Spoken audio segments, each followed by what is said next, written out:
Okay. Hello, hello. Hello, hello, hello. Can you hear me? Says we're live. This is G. You're watching Allastrology. This is your astrology live stream. So let's see what's going on. It is Saturday, April 18th, and we do speed readings, astrology speed readings. If you want your chart read, got to have your birth digits. That includes the birth time and location. So some of you already have your digits in. Some of you have already emailed. Speed reading for everybody. If you're somebody who wants a little bit more time on your chart, you can send a channel gift, Cash App, Venmo, and you gift the channel, and the channel gifts you with time on your chart.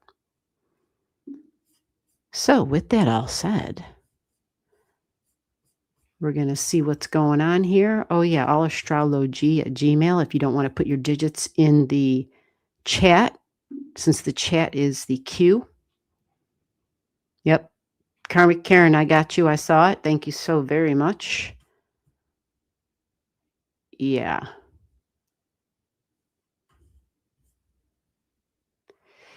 So don't worry about it, Stacy. I see what you're saying. I understand it's confusing. There's always going to be two chats because there's a vertical stream and a horizontal stream. It's all good. I see they combine them all as one on my end. I know that doesn't help you.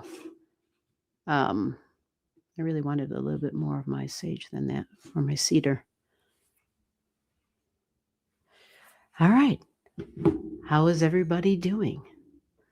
Who's here for a reading? Can you guys hear me? I don't know if I saw an answer. Let me see. Manifestation day. I like the sound of that. What are we manifesting?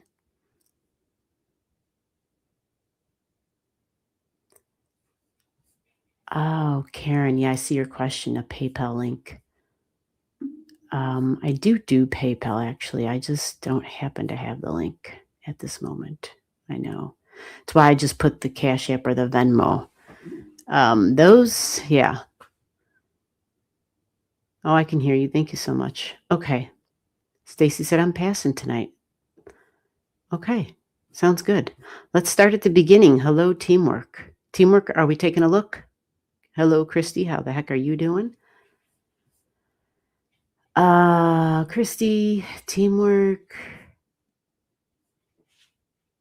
I sharp. Please give me a reading. Salt Lake City, Utah. I think I've done you before. I might have you in the system. I could be wrong though. Yeah. Hello to anybody who's new. I see. Yeah. I know I should say your names, right? That's what they tell me. But I got to get on the ball. So if you're getting a reading, get your digits to me, and then I will say hello to you then. How about that? Yeah, teamwork. Are we taking a look?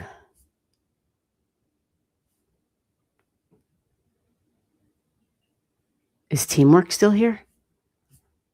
Teamwork, did you say if you were passing? So if you're in the chat, remember that's my cue. If you don't want a reading, if you're just here to be in a learning community or whatever, some people are just sitting around on a Saturday night bored. Let me know. Say I'm passing. Oh, teamwork did. Very good. Thank you, teamwork. All right, Christy. That would be you, Christy. You're up next. Did you say that you're passing? She might have already said that before. I'm moving. I get confused with the chats. I know, right? I mean, really. I completely agree. I'm passing tonight. Got you. But I didn't hear Christy say that. Christy says I'm passing too, working on stuff and junk. All right. Then you know what that means? Stacy said I'm passing. So that's the first three people that were here who said I'm passing. Karen, that means you're up. Just like that. Sometimes the shit goes fast. So you got to kind of hang out and see what's what.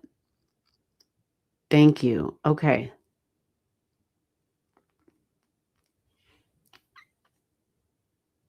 Yeah, what are we manifesting, iSharp? Okay, so Karen, one word, what am I looking at?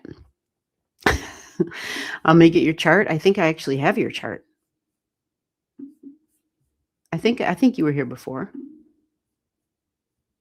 Let me get this on the screen for you. So when you guys are giving me your digits, yeah, put down. I don't read the chat. Once my focus gets to a chart, it's not coming back to the chat. You follow? I mean, until I'm ready to read it for a new person, and then I pick a name. Well, I go in order, of course, but I'm not reading. I'm not going back and forth between the chat and your chart. That's why people who actually will, if they have the means, they'll gift the channel, and then they can come on, and we can have a verbal rapport that doesn't require my eyes to read the chat. See, that's a lot easier for me. So I have to keep myself sane, and that's the way I do it. Make sense?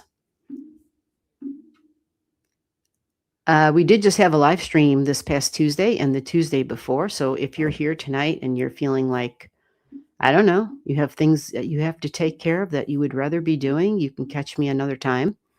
That's fine. And if you're planning on doing that, please send me an email. Having your stuff ahead of time is a big help. Karen, so what are we checking out here? Karen, did you say what I'm looking at? What am I focusing on? I need to change my. So why are you doing live? Because I feel like doing live. Why am I answering? You need help. Oh, I need help. Karen, are you there? What am I checking out, Karen? Okay. All right. The usual. Love. I think that's what I looked at last time. And you said love with my Aquarius. Does that mean you have an Aquarian? Love relationship? All right, we got your chart on the screen. Karen, do you remember your chart? Are you a Virgo on the ascendant at 7? Virgo rising, Gemini moon? We got to have a accurate chart.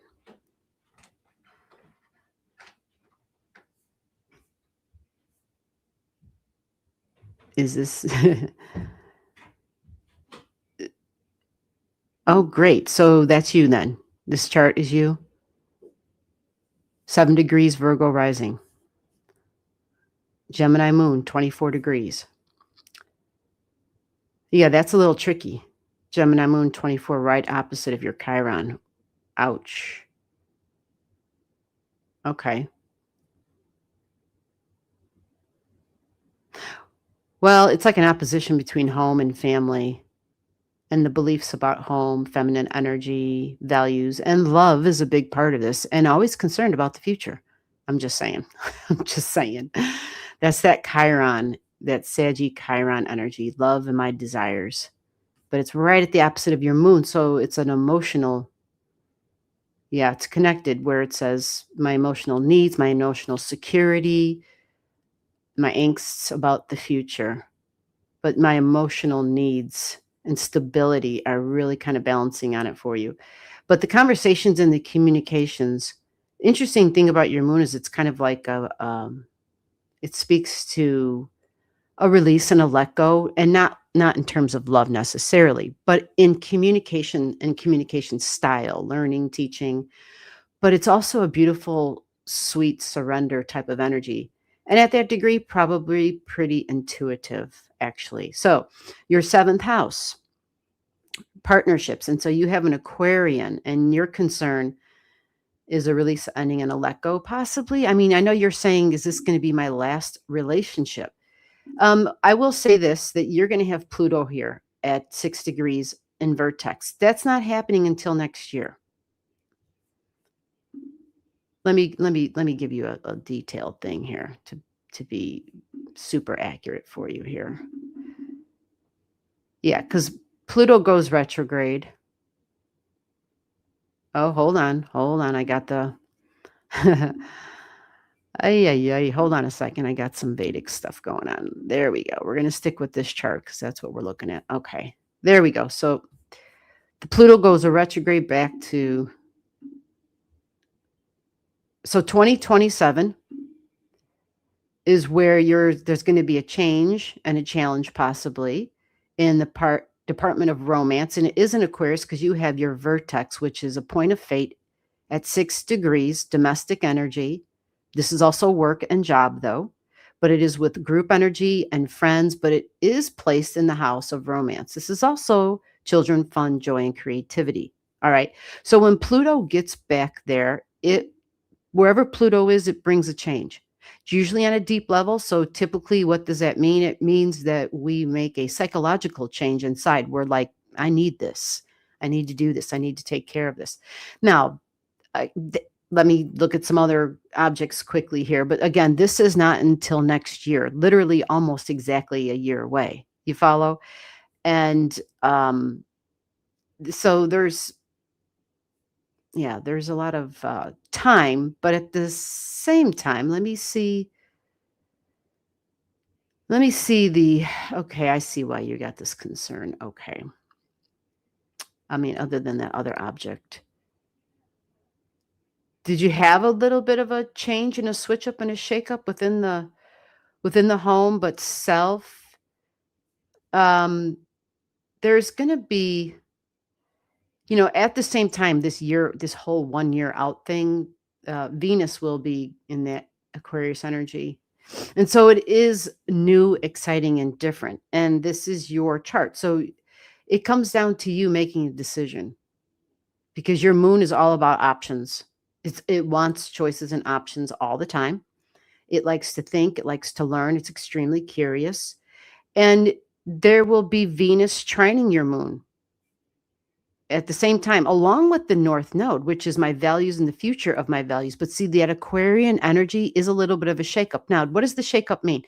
The shakeup can mean a lot of different things. It can just mean you guys need a refresh, right? It can mean you might need a little space, your partner might need a little space. Does it mean the end of a relationship?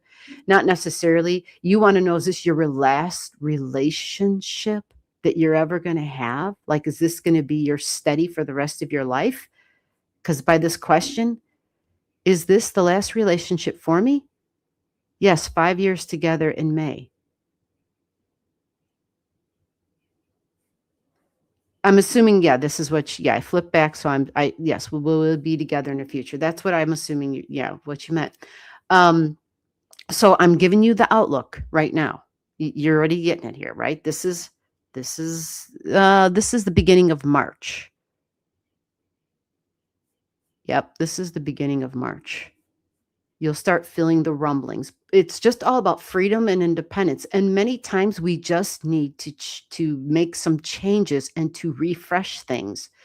So without seeing another person's chart, I wouldn't want to speak to say, I mean, to me, that's a big deal. And I don't want to go right out and say something like that. However, you do have Uranus energy that is making contact in a couple of locations in your chart. And usually that's disruptions and upsets. But again, you both would have to have these pretty strongly. And just taking a quick look, you will have the energy of, I need fresh and I need some freedom. But so, especially in the home and domestic, and especially at work, if you're working or working outside of the home or wherever work is at, your day to day routines are going to need like a refresh and a restart because of the objects that are going through the sixth house and that Pluto is on the point of fate. Now, this can be a health thing as well, just so we're clear, because your Pluto will be touching at 6 degrees. And that 6 degrees says that I need, there can be disruptions with, again, same thing, same keywords, day-to-day routine, something with my health possibly. It can be work related, projects, tasks. Without seeing that Aquarian chart for the love and seeing like what their stuff looks like, I wouldn't want to jump on it too soon, but it does look to be exciting. And if you're willing to be part of the exciting and different and new, then maybe it will flow smoothly and not be huge concern, because you will have Venus at this time in the month of February, right before the March I spoke of. Venus will be in your fifth house of romance and fun and creativity. And it's in Cappy, which is focused on what we're building for the long term together. So there's some positive things that you have seeing, just taking a real quick look. But new and different and disruptive is on the menu for that timeline. All righty. All right. Who was here next? Let's take a peek. Let's see if I can. Karen, I think I saved your chart in here. Yeah. Yeah, we got you saved. Okay, so let's see what else is going on. Karen's all taken care of. Stacy, I think Stacy said pass. Yeah, she did. All righty. I'm okay. iSharp, are you here? Hello, iSharp. Here, please give me a reading. Date of birth. Are you still here? Let me get my phone so I can take a quick peek to see if you're here. And if you're waiting for your reading, you got to make sure that you are responding in the chat by saying, I'm still here. If I don't see that you're still here, well, that's a problem. So for those of you that are here, I got to give this live stream, I'm going to give it a thumbs up. I never remember to do that kind of stuff, like who does that? But let me take a peek here and see if I can see the chat and give it a thumbs up. Yay. Okay, so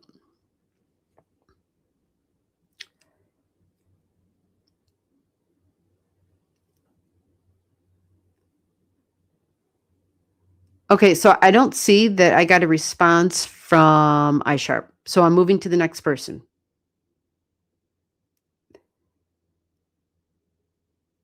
Okay, Karen, I'll email it to you after the live stream, okay? I appreciate that. And then that way, yeah.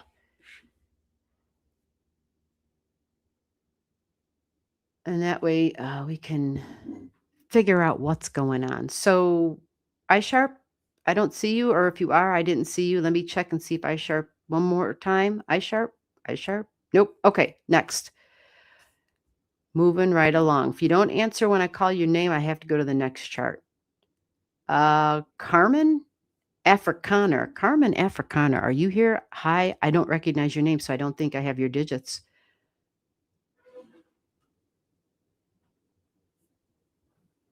All right, so I'm moving on.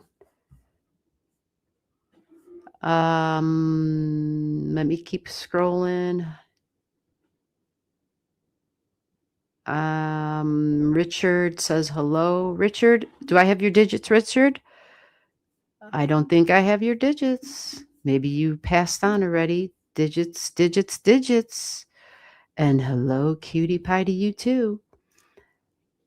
iSharp said it's manifestation day, and iSharp had a magic act and disappeared. All right, so let's see.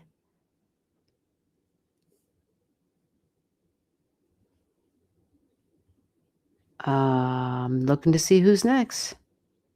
Gee, did you see I need to change my time again? No. Stacy, I didn't. And yeah, I don't think I can keep up with you, girl. Honestly.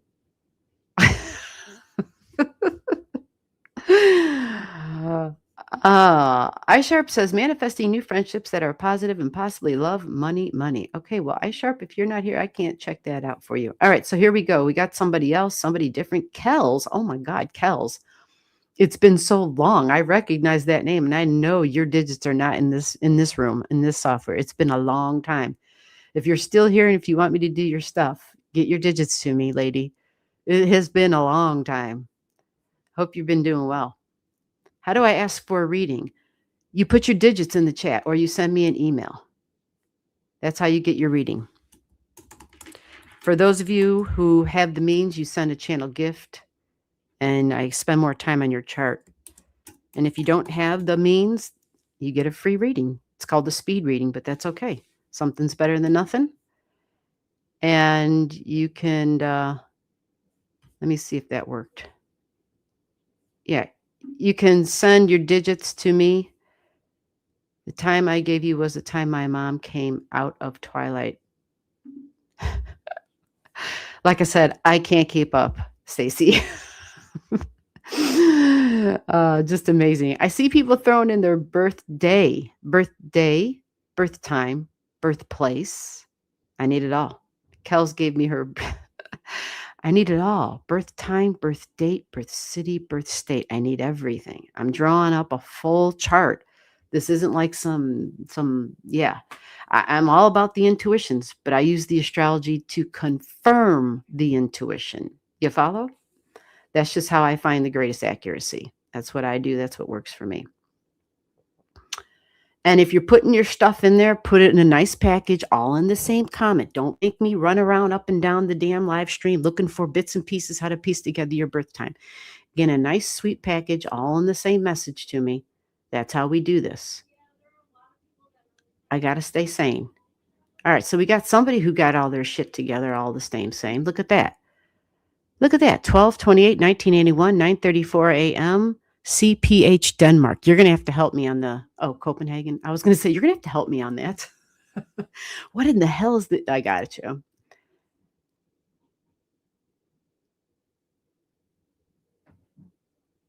Oh, wow. Somebody has my PayPal and they're sharing it. Well, that was very nice. Oh, somebody doesn't know the time of day. If that's the situation, then you get what they call a noon hour birth time. Right? So that's just the dead center in the middle of 24 hours. You get the noon hour chart. There's no guarantee it's accurate or how accurate it will be. I'll put it like that. But it's better than nothing. So either way, get all your stuff together. And for your birth time, you do say, I don't know my birth time. Don't give me a noon hour. Tell me I don't know. Because then I know what I'm working with. I realize that it's not an actual birth time. But I need the location, the city, the state, and the birth date. Okay? Oh, iSharp says my internet is just slow. I know. I'm sorry. Like, that sucks, doesn't it? Yeah, that really does suck. So I got to get another chart going because I'm wasting time here. All right. So Mr. Reborn. Yeah, I'm all over the place now. We got people popping in their numbers and stuff and bits and pieces. Yes. Get it all together. Yes. Get it all together, folks. Yes. Making me lose my mind here.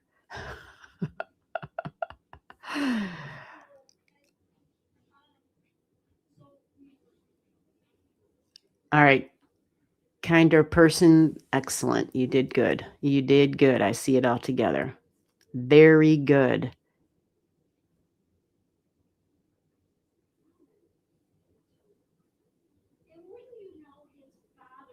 Okay. So I don't see a price anywhere. How does this work? These are some good questions, Mr. Reborn. This is a free reading. It's a speed reading. I have my Venmo and Cash App down below, right under the live stream. For anybody who gifts me that way, I spend more time on your chart. Otherwise, it's a speed reading. Okay. And we're here pretty much on Saturdays and Tuesdays. Some of the Saturdays, though, we do private readings. We do the same thing we're doing tonight. That's actually the last Saturday of every month. We do a private live. And that is definitely by registration only. It's very limited space. It's very private. People end up, we discuss things. We end up looking at things that are way more private. And it's good because we have a clear rapport. We're all at a table kind of thing. And then every second Saturday, we have astrology classes. Every second Saturday of the month, wherever you're at, whatever level you're at, doesn't matter. There's something for everybody to learn and refresh and whatnot. All right. So I am completely lost as to who goes in next. I know Kel's, I think, was next. And I see, yeah. Okay, sending emails. That's perfect. That helps. But you got to make sure you send them to the correct email. I just refreshed my email like 2, 3 times. There's no more emails there, just so y'all know. Okay, for people who are saying they sent their emails. Very good. Don't know my birth time. That's fine. I can give you a noon hour chart. Again, with the noon hour chart, you just got to remember you might be hearing some stuff where you're like, well, shit, I don't think, you know, because it's not your birth time. The best accuracy is with the birth time. Okay. So, Kels, are you still here? Because I don't know if you got your email all together or your information all together in one thing. I thought I saw you do that because I think you were all, yeah.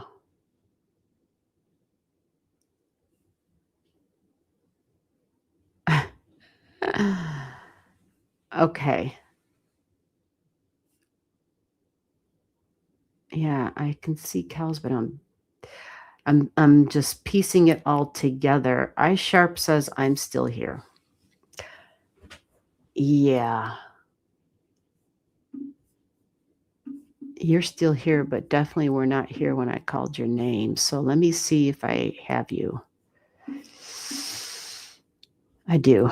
So we're going to give you a real quick reading here. Let's pull this up. Remember, folks, you give me one word when you're giving me your digits, so I know what you want me to focus on. If you don't do that, you're going to get whatever comes through. I don't have time to go back to the chat. Once I look at a chart, I'm not going back to the chat to have a rapport with you. That's just the way it is because there's only so much time.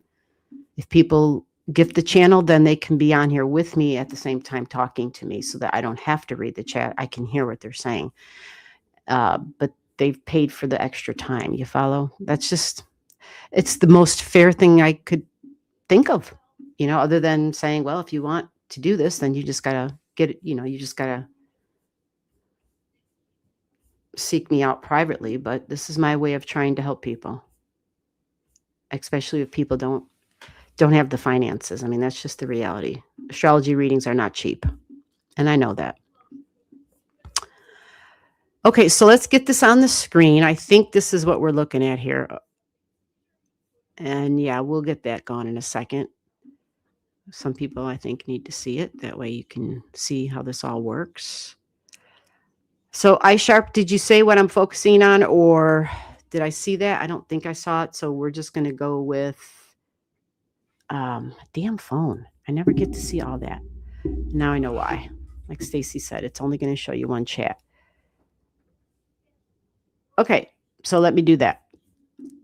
Let me focus on that then.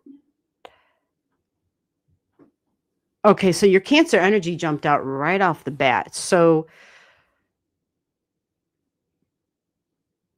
let me see what's going on. Okay, so your sun is on your ascendant? Oh shit. Okay. Well, this makes this tricky then. I don't know if,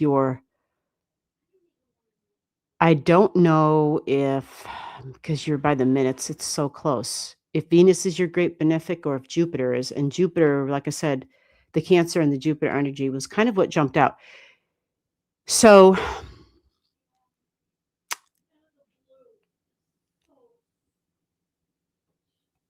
okay, so values, love, family, women, but home and the past is really big.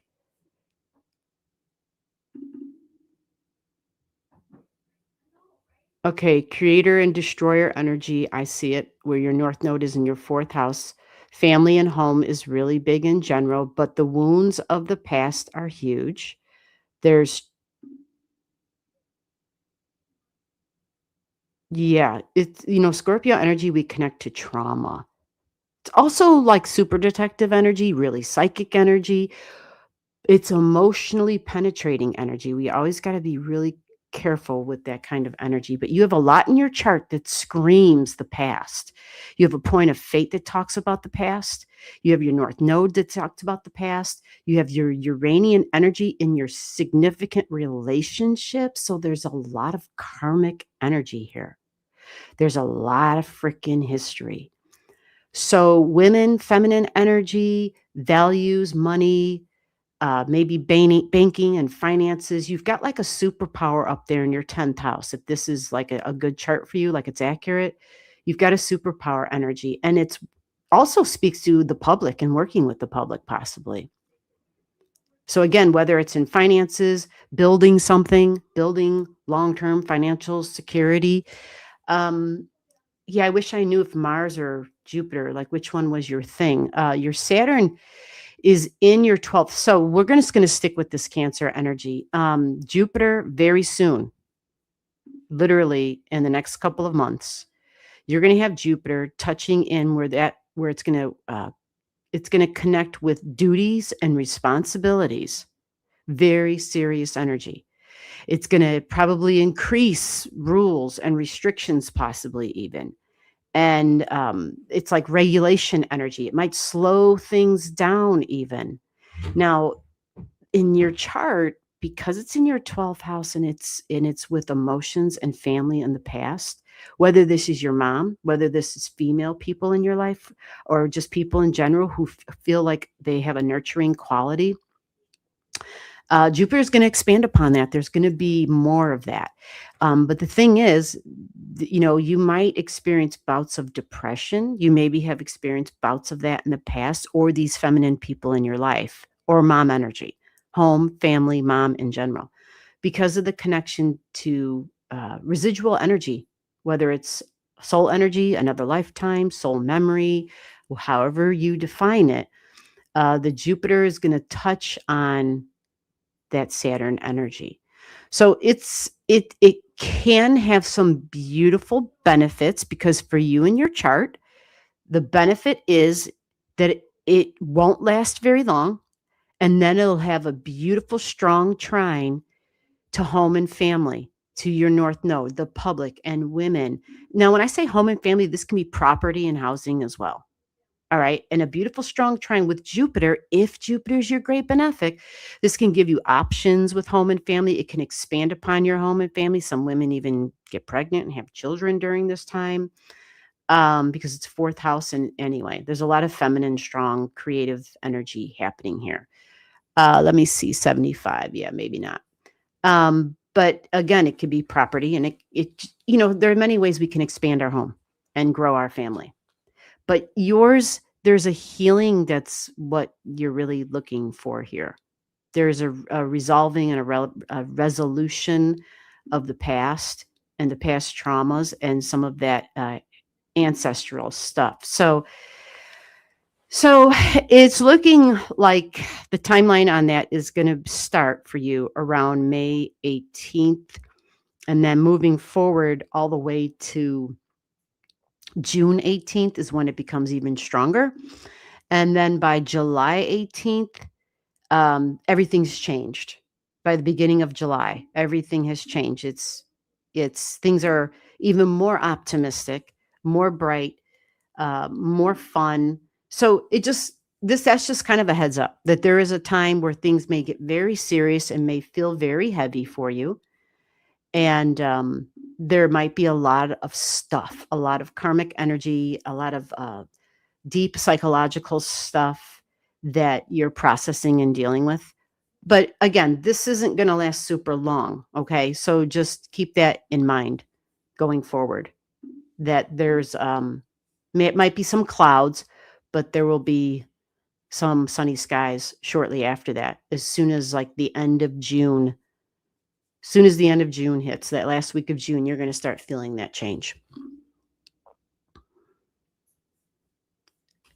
Okay, so but you're going to be doing more. There's still a little bit more that has to kind of work its way out, okay? All right, next person. I don't even know who. I think that goes to let me see if that one person. I think I need a tissue. I sent a Cash App. Really?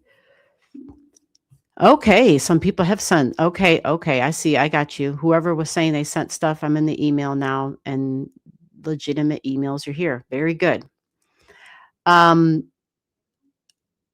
okay, got you, Lisa. Okay. All right, so here's the thing. Let me know.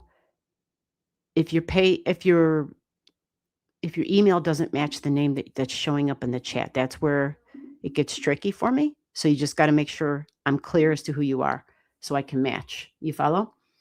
Melissa, okay, yours was clear. I got that because that matched. That's good. You did. You did. You did excellent, Melissa. I saw that. You did a very good job. Okay. And 3333. Yeah. I got yours as well, I believe. Let me. Oh, yep, I see it. Very good. You did it right. Okay. All right. Now, do I have your birth digits? That's when I would need your birth digits.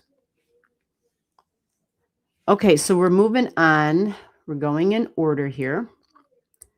And I think Kel's left, so I'm going to go back. I did I sharp. The next name was, I think his name was, what was that? Mr. Reborn. Is Mr. Reborn still here? All right. Mr. Reborn, I'm calling out your name. You got to respond. You got to be listening. If I call out your name, you got to respond. I see you got your digits here. But maybe you left already because you didn't send an email, which is fine, but you did give me your digits here. So I'm going to say your name one more time. Mr. Reborn, did you leave? I'm going to move on. And, if I move on, folks, that just puts you to the back of the queue, okay? It's not like, screw you, we don't want you here. No, it just means, oh, Mr. Reborn said, I'm here. Very good. All right, let me get your chart drawn up real quick. I see you, owl. 200 or 20 owl. Okay, so let me get Mr. Reborn's digits and let me get this drawn up. Where did Mr. Reborn's stuff go? Oh.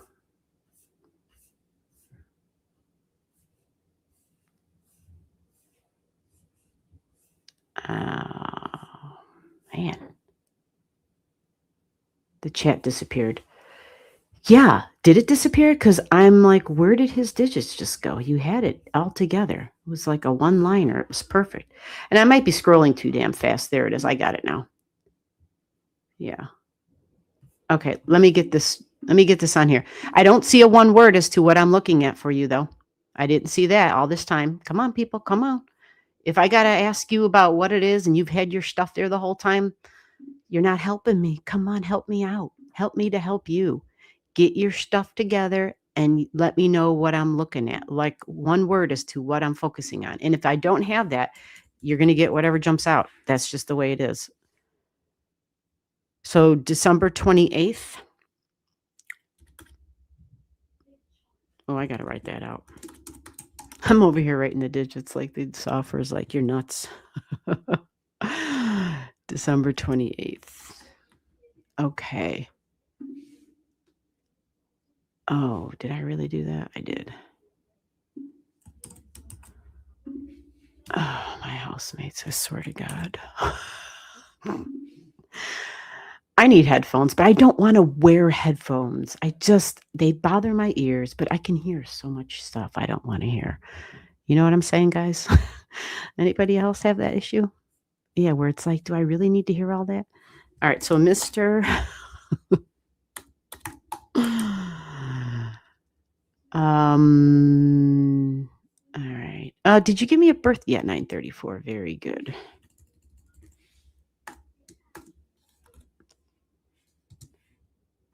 Okay. Question is, can I spell Copenhagen? My spelling is atrocious now.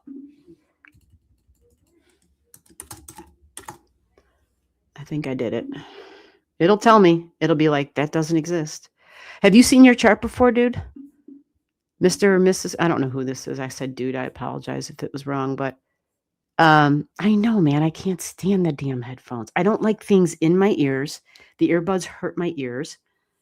I found a pair that I can wear, but I can't wear them for long. You have seen your chart before. Wonderful. I love that you are attentive and you're listening to what the hell's going on. All right, so the chart that I have here is showing a Capricorn on the ascendant, 20 degrees. And I'm seeing a moon, a Capricorn moon at 27 degrees. Is that you? Wow. Yeah. Yeah, these are pretty powerful people. They tend to get shit done. Oh God, my ears are yes. I yes. And then I don't like the big things on my ears. They feel like they're being crushed. Lots of Capricorn. Okay, so again, I'm going to ask you Capricorn sun at 6, Capricorn rising at 20, Capricorn moon at 27. Yeah, that's a triple Capricorn. And I know you said lots of Capricorn, but the degrees matter. So the 20 degrees on the ascendant matters and the 27-degree moon. Is that correct? That's what I'm asking you. Since you've seen your chart before, can you confirm that yes, those are my degrees, those are my digits?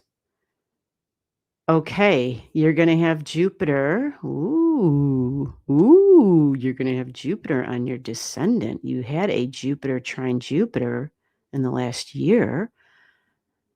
Okay, interesting. You have Jupiter at 5 in Scorpio. Okay, I'm curious. All right. So 22 degrees, nodes right on top of your ascendant and your descendant. Okay, so you must not know your moon degree and you must not know your ascendant degree. So what that tells me, which is fine, that means I'm just going to read the chart as it is.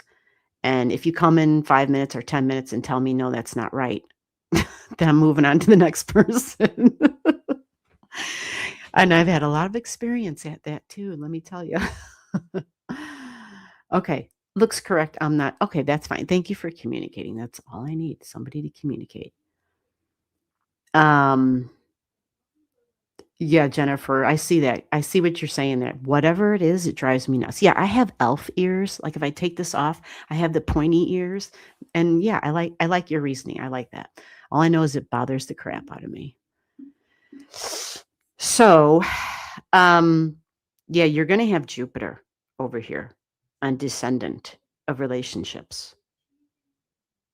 And interestingly enough, the timeline on that is not going to happen when Pluto touches your Venus at 8 degrees. Now, with this chart, this tells me, if this is accurate, that Jupiter is your great benefic. Okay? So this can bring on lots of new partnerships, and they can be business related because it'll be in your 7th house.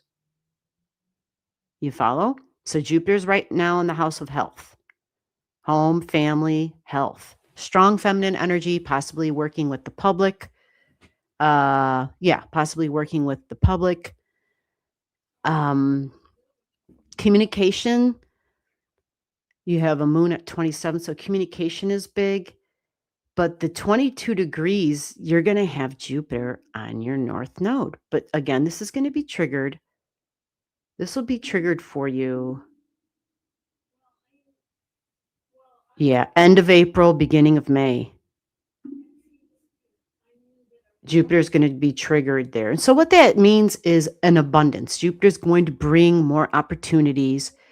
Usually Jupiter is very beneficial. And according to your chart that I'm looking at, it should be beneficial for you. Jupiter is usually exalted and does wonderful, brings just wonderful things for the present.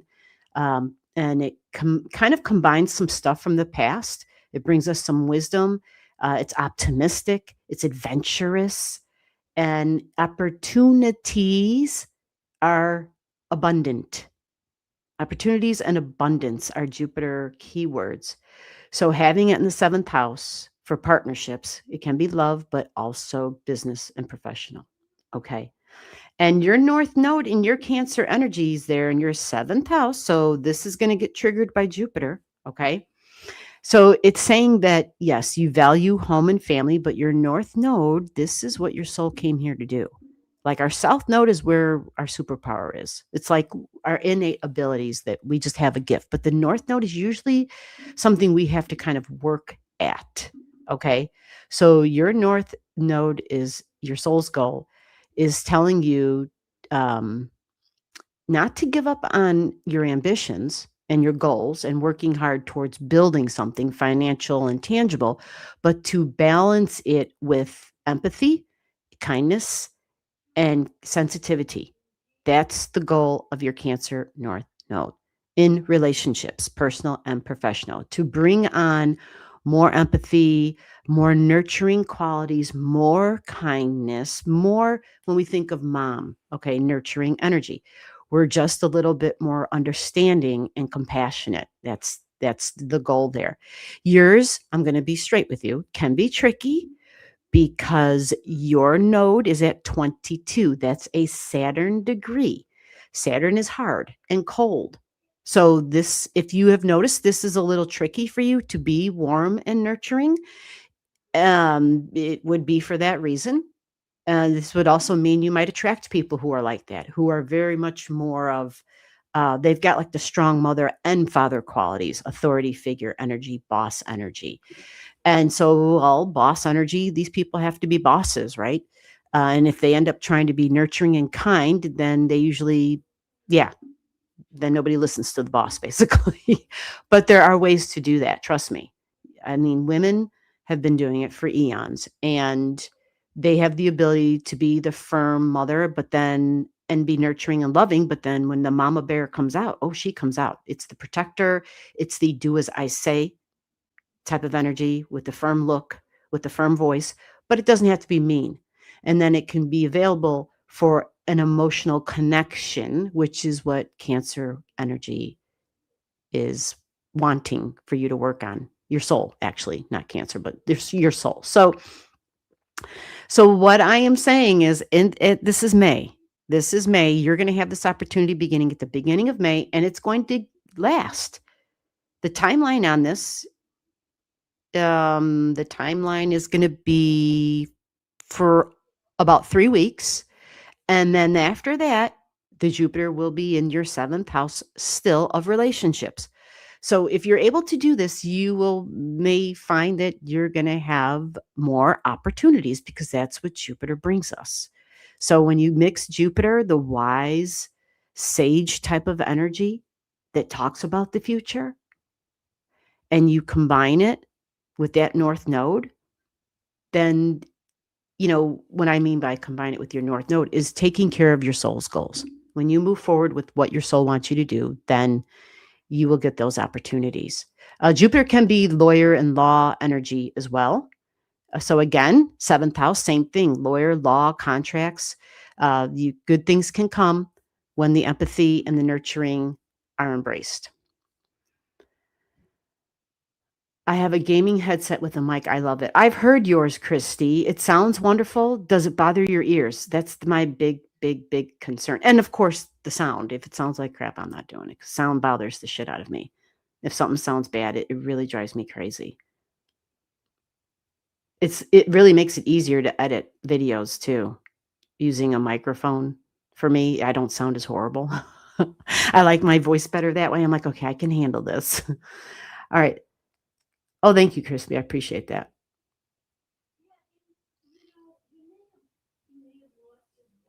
Okay, so let me go see who was next. Let me see where you guys were in order. We've got Melissa and we've got Alyssa. How wild is that? Lisa? Okay, so let me see how that's written here in the chat. Let me see where you guys show up. Okay, so I see. Hi, just popped in, but would love to get insight. How do we give you the digits? All right. Did you put your digits in the chat? Or maybe you sent them with your. Oh, you did. Okay, good. Very good. You sent your digits. Oh, excellent. Yeah, that was a good job. So then are you Lisa? I'm sorry, because I think I said Alyssa. Are you Lisa? I just want to, make sure I'm pronouncing stuff right. Sometimes yeah. All right, you were next in the chat, so we're going to get you in here. Let me get your chart drawn up. So, Mr. Reborn, I've saved your digits. So I think next Saturday we're on a private live, right? But yeah, like I said, I've been able to make the live streams every Tuesday too, so that's good. You can always catch me then too. All right, so Lisa, I guess that's the name I'm going to put in the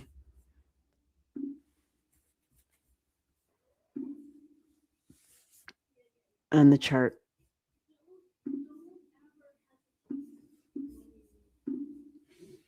Okay.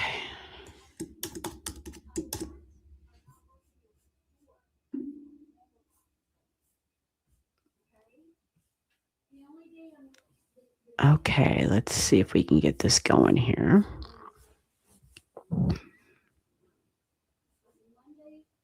Yeah, that's what I needed. All those threes, that'll help. Okay.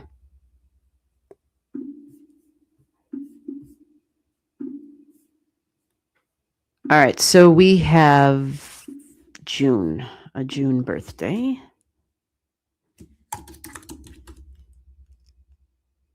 Excellent. Got the birth year and we got the birth time. Your birth time doesn't have an AM or a PM on it for Lisa G333.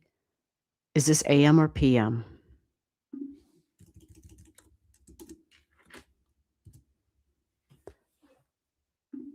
Let's see if you gave me the answer. AM. Thank you. Yep, that's important.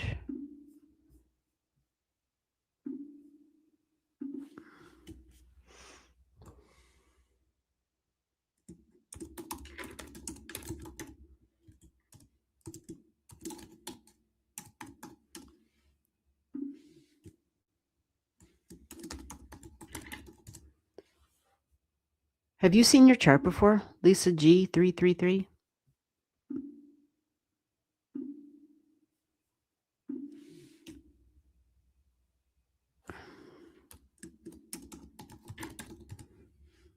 Oh, I spelled that wrong. No, I just didn't capitalize it.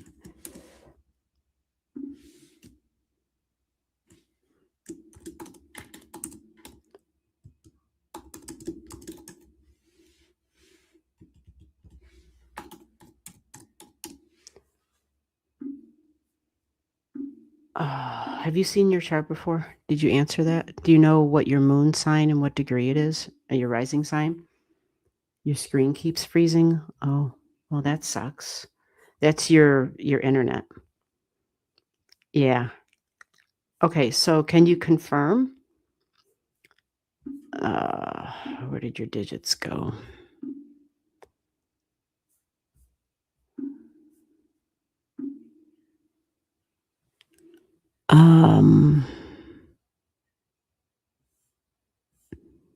The software always gives me a really hard time with the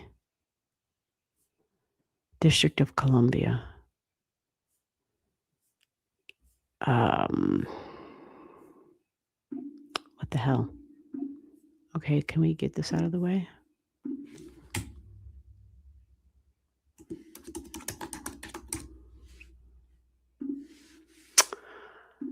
Oh, Lord.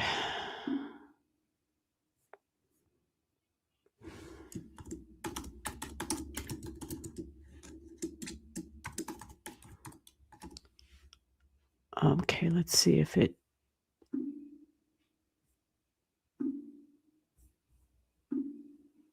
Okay, so what I have, and you can confirm real quick, I have a Taurus rising, Taurus ascendant at 19 degrees, another person with their north and south nodes on the ascendant and the descendant.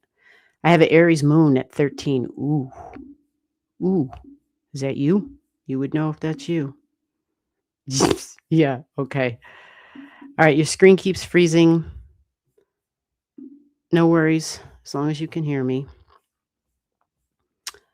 That's your internet. Not moving. Yeah, it's the slow speeds. It's hard. You gotta always pay for the extra stuff.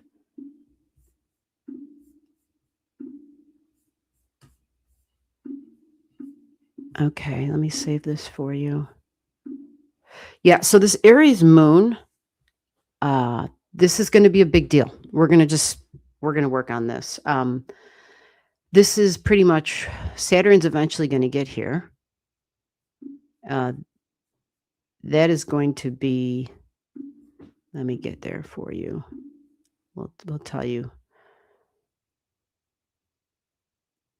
Yeah, we got Mars and Saturn together right now up in the sky. Hard work, taking actions with work, duties, responsibility. And then look, by May, the beginning of May, you're going to start to feel it. You're going to start to feel duties and responsibilities, maybe even restrictions, but work, yeah, on your moon. So your moon can represent your feelings and your emotions, but can also represent your family, your childhood, can also represent your mother and your home, the sticks and the bricks. It can mean all of that. It can represent all of that. So when Saturn gets there, it brings on more work, more duties, responsibilities. Things feel heavier. Dude, I have known a lot about this. Woo, I went through it with my mom. Oh my God. I mean, I'm still in it, but I don't have Saturn on my moon anymore, and I'm glad I'm done with Saturn on my moon. It just everything just felt really heavy. It just really did. And we might even feel a little on the depressed side, but with an Aries, I don't have my moon in Aries, so you're fortunate. Aries is usually vibrant and optimistic, um, fast-paced, fiery, quite courageous, passionate. So I feel like your moon having Saturn there might actually there might be some benefits as far as um, following through on something and being more diligent and more disciplined and less about me. And I'm only saying it because that's Aries energy. It's really me focused. And yours is at the me degree. Just want you to just saying. Okay. So with that said, that timeline begins in May. Okay, so like the first 15 days, like by day 15, maybe just a little bit sooner, you'll be feeling it, and then it'll get stronger as June comes, and then Saturn will pass over your moon, right? It'll pass it up. Now, this can have to do with work as well, because it's duties and responsibility and work. It can also represent what we're building and working on, and it can also represent long-term commitments. So maybe there's something that has to do literally with home and the sticks and the bricks. You do have fire, uh, Leo energy down in your home. So having Leo down there and things are changing though. Things are definitely changing. I'm looking at June already and now Neptune started its retrograde. You have Leo at 0 at home. Oh, interesting. Okay, so fascinating. You're going through some 4 4 4. Yeah, this is a really interesting time, but you know what? You don't have anything at all of these degrees. All right, well then you're probably gonna go through this and be like, "Oh, okay." Because for Aries, yeah, it might not feel nearly like for me, mine felt like I was kind of it was heavy, it was a burdensome, and it almost felt like it was quite overwhelming. But I'm a Pisces moon, okay? Very different than a freaking Aries moon, way different. So, I feel like it's gonna be just another walk in the park for you, and the only thing that I think is gonna be harder is when the Saturn starts to retrograde because it begins right there at 14. Right, your moon is right there at 13. So, I think that you will probably notice and it will feel a little bit more serious because that's a key word for Saturn. Things get quite serious. And so that's when the Aries is like, "Oh."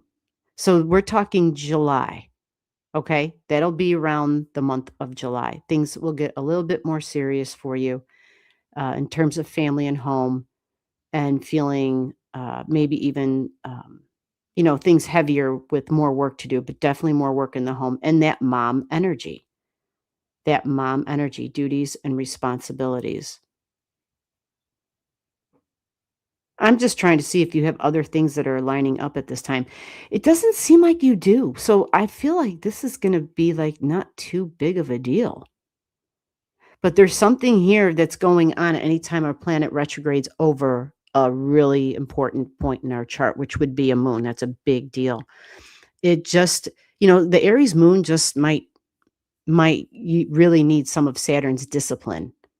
Aries is very physical in general, and they want to just take action with things. And I feel like that moon, having Saturn going back over it, is going to help it to probably. And again, this is not a punch at you or saying that you're not already a grown person, but Aries energy likes, let me put it like this. It's the fine wine energy, meaning it truly matures and develops all these beautiful flavors and nuances and really becomes this lovely, lovely energy to be around once it's aged.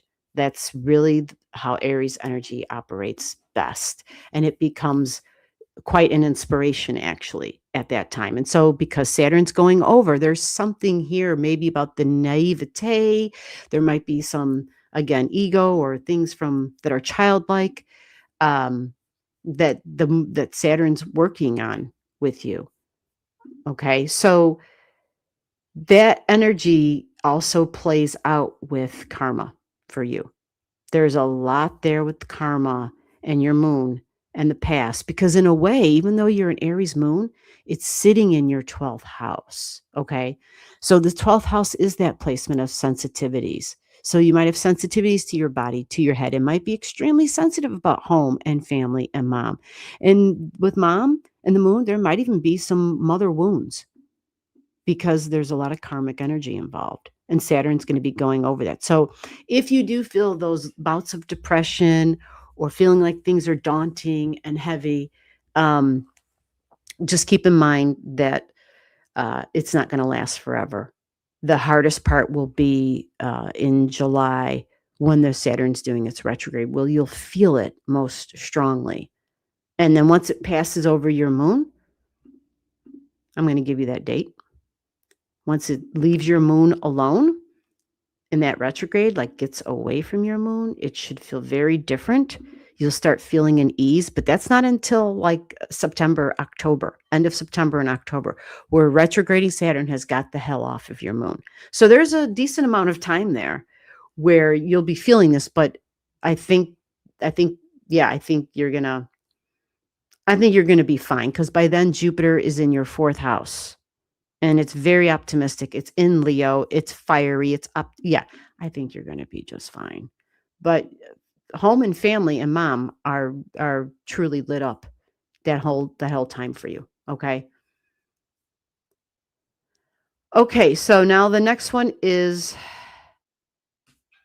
I think we had Melissa. Did I say that right? I might have forgot. Melissa. Are you still here? Okay. I got your digits, Melissa. And thank you for the channel gift from the last person that I just read. I think I called you Lisa G. And Melissa, if you're still here, I hope you are, since you sent a channel gift. Thank you very much.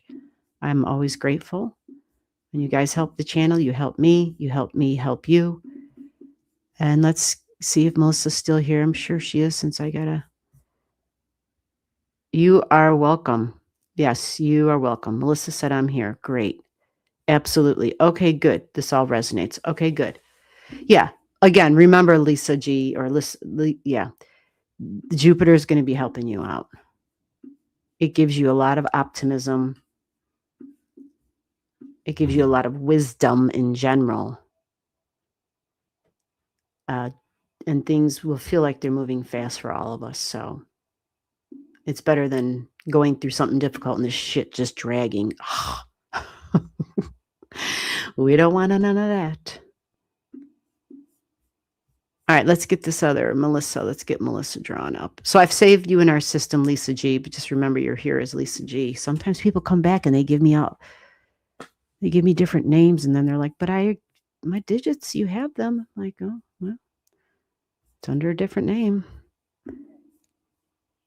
Okay, so here's your, Melissa, have you seen your chart before? Oh my God, what's going on with my freaking stuff here? There we go.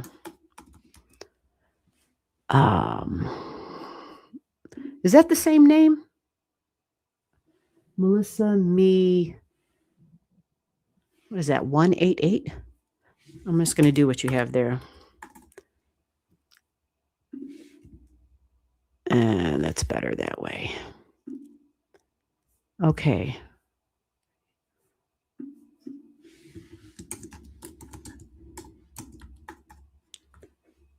And then did you have a focus? Melissa, you didn't tell me what, if y'all don't let me know what you want me to focus on, then you'll just go whatever comes to me, whatever I'm intuited to tell you.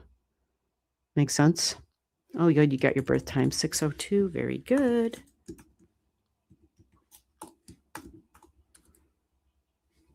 That makes me happy. All righty.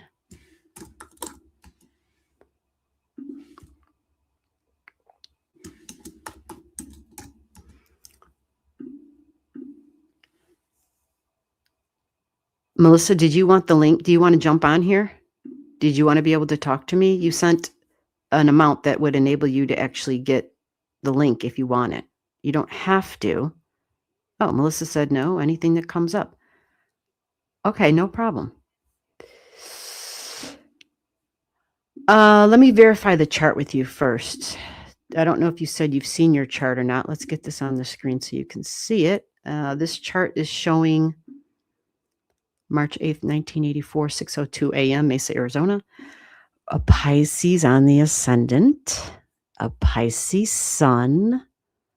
Ooh. A Mercury at 17 in Pisces. Ooh. Not ooh as in ew, but ooh. I have quite a bit of some of those energies myself. That's why I said ooh, like you're a Taurus moon. Ooh, more oohs. Oh my God. I'm seeing a lot of these charts tonight, folks, that like a lot of y'all's charts resonate with mine. I'm like, what's going on here? So if you've seen your chart before, is this you? You're a Taurus moon at 21, a Pisces ascendant, 0 degrees. Do those two things match? Do you know if that's you? I'm on. I'm not sure what that means, but are you listening? I don't want to read a chart that's not yours. So I like to try to get some confirmation to make sure that, but if you've never seen your chart before and you don't know, or you've seen it, but you just don't know, that's fine too. Not everybody has their shit memorized. You can just say, gee, I don't know. Just read for me. Okay. That's what I'll do. Okay. So you have Jupiter trining right now, trining your Mercury and your Sun. Woohoo. You have an 8-degree Jupiter. Jupiter is not your great benefic. Venus is 22 degrees in Aquarius. Group energy, friends, boss energy you have. Wow. So, wow, how does this work? This is your great benefic, but it squares your moon. Oh, remember, moon is mom, home, and family, and it squares your Venus. So, feminine energy squaring feminine energy. That might be tricky, especially if mom presented herself. A Taurus moon mom was soft-spoken, mom was creative, mom was very fixed, likely, of course, but mom all about the food, making the food possibly. We think Taurus energy, love, smells, scents, nature, growing food, cooking food, eating food, sweets, for sure. Maybe some wine, 21 degrees. But maybe problems with authority figures, especially if there's feminine authority figures, or even feminine friends who come across as being bossy. There's some karmic stuff there. There's some past life stuff, some subconscious stuff there. Um, so that would be tricky. And you do have 28 degrees on a house cusp line, domestic energy. You have 28 degrees. That's moon energy. This is also the public too. So you have the wound energy that's, oh, okay. So do people tell you that you have a nice voice? You may have actually been, when you were a child, slow when it came to speaking. And you may have even, because of Mercury and Pisces is never wonderful for learning to read and write and speak. It can be tricky. Singing, though, would be good. Definitely would be good. I'm drawn back up to the Jupiter energy again because it's not your great benefic, but it is trining your first house. And so you have Jupiter right now in the 5th house of romance over here. Children, romance, fun, joy, laughter, play, feeling like a kid again. And so it's connecting with you, your physical body, your appearance. Jupiter's optimistic and wants to look to the future. So looking to the future with, feeling confident about the future, but maybe something with children and family and mom and mother wounds. Understanding, because that's Pisces. It can give us understanding. There can be a healing. There can be a release. So that can be beautiful. And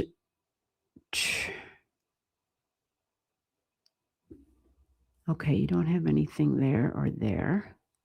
Oh, you have a retrograde Saturn. Okay. I got to ask you this question. You could just throw it down in the chat. For folks who have a retrograde Saturn, even though your Saturn trines your Mercury and your Sun, the retrograde Saturn people, they say that they feel like they've lived this life before. Like they're repeating lessons and stuff. Just kind of curious. You have Uranus at your midheaven. Whoa. So that means career, unique, different, technology, maybe solo, like individual kind of stuff. But you've got the sign of the Aquarian at your midheaven, the adventurer, the astronaut, going on a journey, very freaking independent. Freedom is like effing huge here. So boss energy again comes up huge for you, which tells, you probably should be the boss. Yeah, you have a lot of markers for boss energy, actually. Jupiter is a boss. It's wise. That's why Jupiter keeps popping in my head. And you've got it at 8 degrees, like insurance money, corporations, other people's money. This is, the researcher, the detective, lots of work, lots of stuff that I'm building on. But you got it in group energy too. So it can be online. And so when we get the Leo stuff happening, let me check out the Venus thing for you. Okay, so you have Pandora's box at the opposite of your Venus. Oh, that might suck. Okay, that might be a little tricky. Okay, so we're going to go. I feel like I'm being thrown in a lot of freaking directions here as I'm staring at this chart. Like there's just a lot that's jumping out, like all at the same time. Let me put the transits on. Not that makes it look less confusing, but just looking at your natal chart and understanding where the transits are, it just seems like there's a lot that just keeps coming. And it might be the overwhelming feeling of not having, well, I shouldn't say this. Sometimes Pisces in the first house, especially a 0 degrees Pisces ascendant, finds it difficult. Like sometimes these people will tell me that complete strangers will walk up to them and invade their space. Like they might even touch them. like, not it doesn't have to be in an inappropriate way, but people might easily overstep boundaries, personal space, and not realize it, and you might have to actually, like, remind people, you might need to step back and or say something, but because it can feel really easily overwhelmed, and having Mercury and the Sun mixed together, um, can can be a benefit to your Mercury as far as communication, thinking, and talking. And so right now, this Jupiter, right, giving it a big boost. And so have you been talking with home, whether it's back home or with family? When people have Pisces on the ascendant like this, sometimes their home is, so I think sometimes they don't feel quite right where they're located. Like they need to be somewhere that's far away, foreign land, foreign country, and absolutely water would be important for this energy. Getting in the water, baths, like all that kind of energy would be important. The fascinating thing is you have your vertex point right on your Mercury, which means communication. So whether they're digital, communicating with people who are far away, people that are behind closed doors, or it's kind of energy that's not out in the open. It's kind of like backdoor communications. You have this vertex, which is fated energy here. So with your fated energy and your communications and Jupiter trining all of that, I'm praying that was beneficial for you and then brought you some wonderful opportunities. And likely, because it was Jupiter in your fifth house, it could have been romantic opportunities. It's possible. And these would have, if it happened, it would have probably felt like people where there was like a soul connection or an ancestral connection, possibly even. Doesn't mean you have to be the same blood, but they're like something similar in our ancestry as far as our heritage and where our mother country is and that kind of energy. Um, because this Saturn is still kind of part of this with your Jupiter by the transit. So let's kind of move along and address. I see you have you have a Chiron at 28 in Taurus, and Venus is going to get there. And you recently had Uranus on top of that wound about my values, and Taurus energy is cautious energy. And so, in terms of speaking and communicating and even writing, sometimes, I mean, yes, they desire those things. Those things are important to them. But with a wound here, you might have an extra level of sensitivity or used to have a sensitivity to learning, reading, writing, speaking even, um, and, being cautious. And remember, Taurus is the throat. So this is why, I don't know if that was you or if I said it to somebody else, where we might speak late in life. We might, begin talking late, or reading and writing late because it's in your third house, and especially the speech, the throat, that chakra with that wound there. But mom energy comes up again, and the public and feelings. So when we have our emotions, I struggled with this for a long time, so I understand this. Not that it's exact, but it's similar, where our emotions can get so powerful. And for you, it's going to be wounds from the past. It might not be something that you can connect to this lifetime. Right. Oh, joy. Or you were so small you don't remember it, but probably a combination where the emotions can override our ability to actually speak. Like it just gets stuck right here. It's almost like we can feel a knot right in our throat. Right. So it's like that throat chakra has to get healed and has to open up. That would be that blue light energy. So I don't know if that helps you, but blue light energy, yeah, maybe you've already gone above and beyond it. But this Uranus was was here when it was retrograding. It touched that. So it would have brought that up for you. And now Venus is going to come along. And she's your great benefic. I said all of that to get to that. She is your great benefic. And this means that she can bring gifts. She can bring, it's very social energy, a love for learning and communicating. So this means that she can she can make you feel like it's okay, like everything's good and there's nothing to be overly concerned about in terms of sharing kind words. This is sibling energy. This is peers. This is neighbors. This is coworkers. This is digital and online. Okay. So the Venus can bring good news. It's a possibility. And touching on your Chiron, Venus can help. Venus can help that relationship with that strong feminine energy that you have in your chart, that square stuff. Venus can come along and hopefully, because she is your great benefic, hopefully help resolve some of that stuff if it's still lingering for you. Um,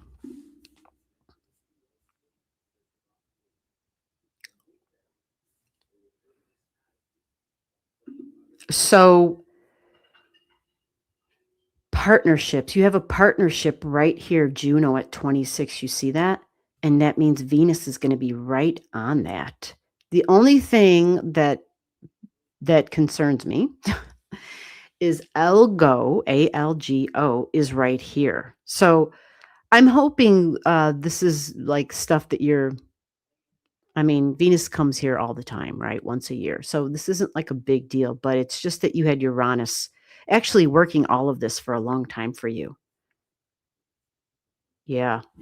But Uranus brings things. Sometimes we need shocks and surprises. Sometimes we need disruptions for things to get, like, for the crystallized patterns to get shattered. And then that can make, you know, great advancements, but like it can accelerate them. They can happen really quick. And hopefully that worked out that way for you. But again, Venus is your great benefic. Hopefully she brings you some good news. It can be money and finances because it's Venus, literally. And so hopefully it's a gift that if somebody brings a gift, hopefully it's something like cha-ching. Hopefully it's like money in the bank. So this South Node, let me jump real quick forward because you're going to have the South Node on your descendant. And then South Node's right there. That's the last thing I'm going to mention here real quick. This South Node on your descendant. So our descendant is relationships, significant one-on-one relationships. We have Venus in Leo at this time. Venus is fun in Leo. She wants romance. She wants to play. She's not a real serious Venus, like long-term relationship. She's a real flirt in Leo energy. She's so playful. She's so fun, and very dramatic. Wants to be entertained, wants to be entertaining, wants to go shopping. So when the South Node, and I'm mentioning this because we're talking relationships, relationship energy. So the South Node and the North Node, really, they're both on your ascendant and on your descendant. The thing here that you'll be working with is that this would be a good time to work with networking and meeting people because the South Node can bring like a superpower. So because your ascendant and descendant are at 0, this is an extreme degree. So this may bring about like a powerful time where you're refreshing partnerships, refreshing your image, updating your goals, things with health and day-to-day routines and possibly work. You may notice some confidence because it's the South Node. It brings the superpower to it. And so you want to just, I don't know, pay attention to like reoccurring themes, chance meetings, or ideas that keep resurfacing because this can help guide you. These would be like the signposts along the way that tell you, yeah, let's go with that. Let's go with that. So this is this time. This is June. Okay. I am sorry. I probably didn't say June right off the bat. And to be specific, you're going to notice, let me see if there's other planets here at this time for you. I'm going to say June 6th, maybe a little bit before, but the whole month of June. Pay attention to opportunities within partnerships, within communication, opportunities for you to kind of, like I said, give yourself a refresh because Pisces on the ascendant, it can also be that theatrical. You're like, this is the actor, so we can change how we look. We can be, we can be playing different roles at any time. And Just remember what I talked about in terms of establishing safe boundaries for yourself because you have a Cirrus here at 26 in Pisces as well. Pisces tends to just, they're that sponge. And so other folks sometimes might get too close. And until Pisces has learned how to establish physical boundaries and energetic boundaries, it can be tricky. It can be tricky. So we're going with June 6th all the way to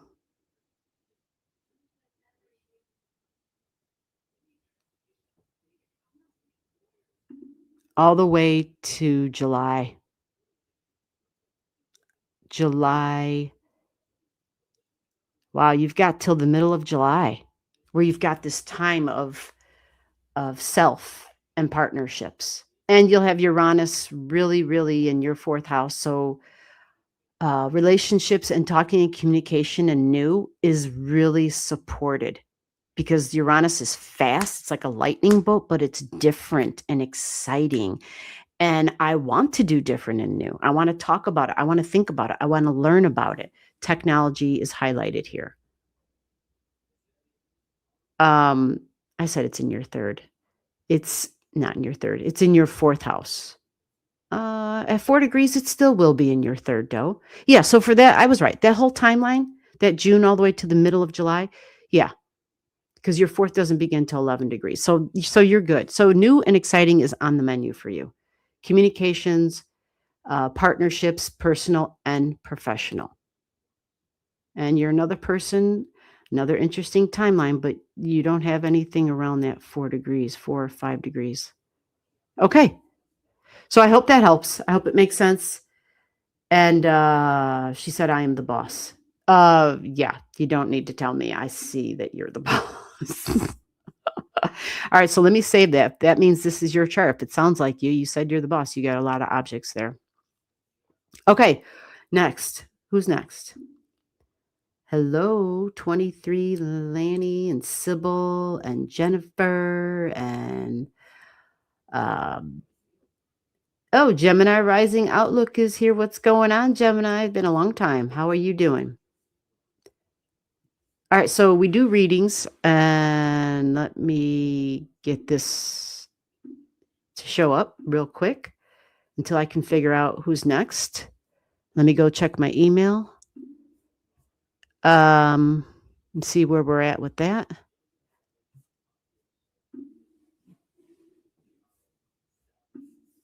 Yeah.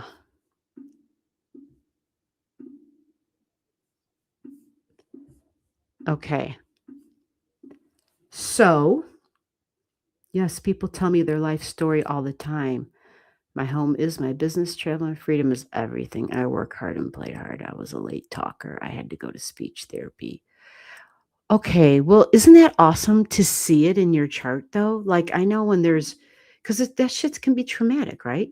But when you can see it, it's like there's nothing wrong with me, because sometimes we take things and we just feel like, you know, and Taurus energy in nature, just so everybody knows, because it rules the throat. I mean, I've so many people with Taurus energy, late talkers, but you have that extra Chiron stuff there in the 3rd house of speaking. And no, it was your chart. That's just the way you came in, plain and simple. Thank you for sharing all that.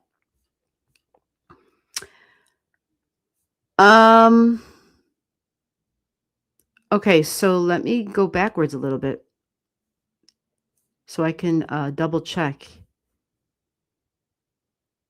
Oh, you are welcome, Mr. Reborn. Thank you for saying thank you. And I was nodding in acknowledgement. Great. Thank you. Gideon from West Africa. What's going on, Gideon? Hello, West Africa. Thank you, Crispy. Okay. So Kells. Yeah, Kells, are you still here? Jupiter is your benefic. Okay. I'm just seeing all this now because I'm looking at the chat. Saturn, Mars on my Chiron. Woo. Ooh, I'm sorry. MCP, McP. Kel said, I'm so excited. My last reading a few years ago has become a bit of reality. Oh, Kels, I'm sorry. I have no effing clue what that reading was. I'm assuming you meaning a reading I gave you. It's been a while. man, I think I've lived like 5 lives there since that time. I have no idea. Seriously. I wouldn't even know. All right, so I'm just gonna keep scrolling down. I don't see any more digits. So, okay, there are some digits. I've got someone here. Um, yeah, if Kel's okay, Kels, I'm kind of seeing Dallas, Texas, 1031. Kels, are you here?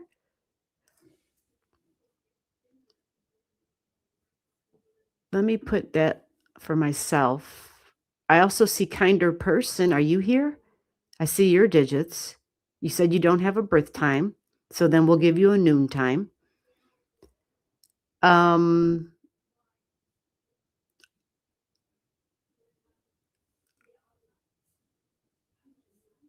okay, so I think I'm at the right spot. Let me see if these people are here. Yeah. Yeah, this is live. Holy crap. Someone said, "Are we live?" Really? Sinister Days says, "I did send a Cash App." Oh, well, let me go check because the emails come right through when that happens. And let me see. Sinister Days. Um, did you do that today, Sinister Days? Let me see. Oh, you might have a different name. I'm sorry. Tell me, is it got you? I see you. I see you. Sinister Days, I didn't even see you in the thing because I've been reading charts. I got it. I see you. I'm glad you wrote down Sinister Days. That's how I know.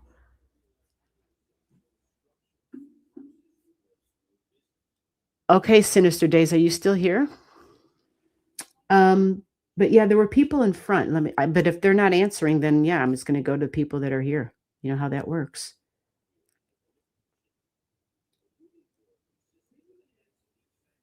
Yeah, the chat is the cue, folks.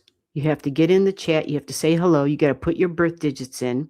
You got to give me one word as to what you want me to look at. If you don't do that, then you will get whatever comes to me, like whatever you're supposed to hear, or whatever I'm supposed to say is really like the way I say it, because I don't know what the hell you're supposed to hear. I just say what comes through. Like, who the hell am I? That, well, this is what you need to hear. 23 Lanny. Happy day, y'all. Well, that's nice, right? Yeah, we're probably delayed. There's always a delay. All right, Sinister Days, let's get you up here. East Chicago, Indiana. I know where that is. What's going on, Sybil? Well, hang around. I'm going to get Sinister Days on here. Sinister Days, free readings, but if you send a channel gift, I spend more time and you get, yep, I spend more time on your chart.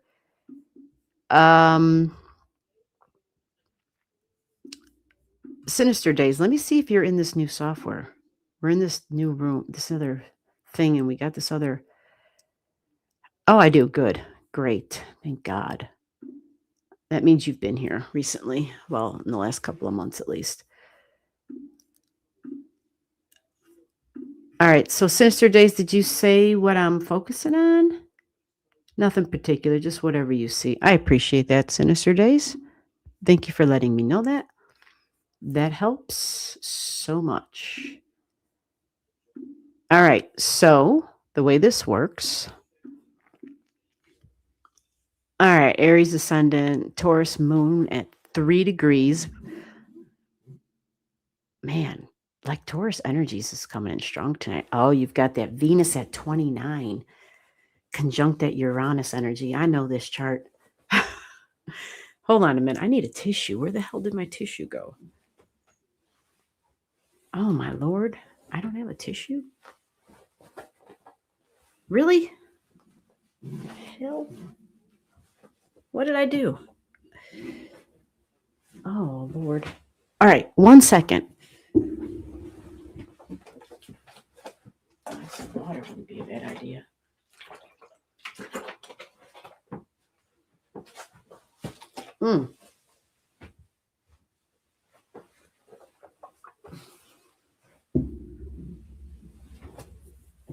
Okay, I'm back. All right. Okay, Sinister Days. So your sun is really jumping out at me. 9th house. Why is that? Let's see. The future, your sun is at a money degree, values. Yeah, and that's what's jumping out. So, uh, okay, yeah, your Jupiter is your thing. Okay, that's good to know. So you just had the sun trining your sun 3 days ago,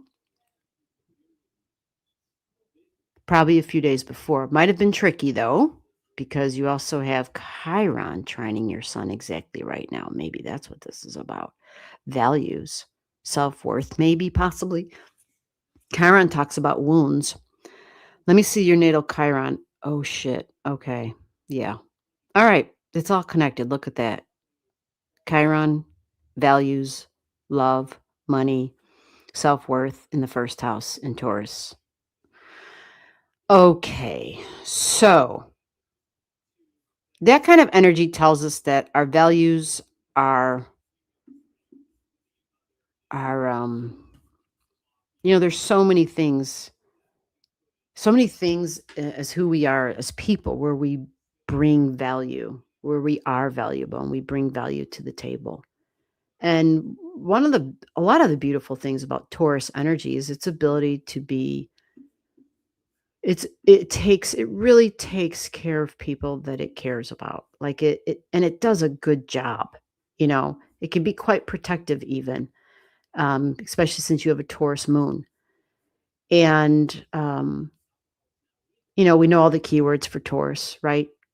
It's dependable, reliable. It's all into the food. Things should be, it's creative, um, but it's calm. It's that energy that people like to be around because it can provide some stability.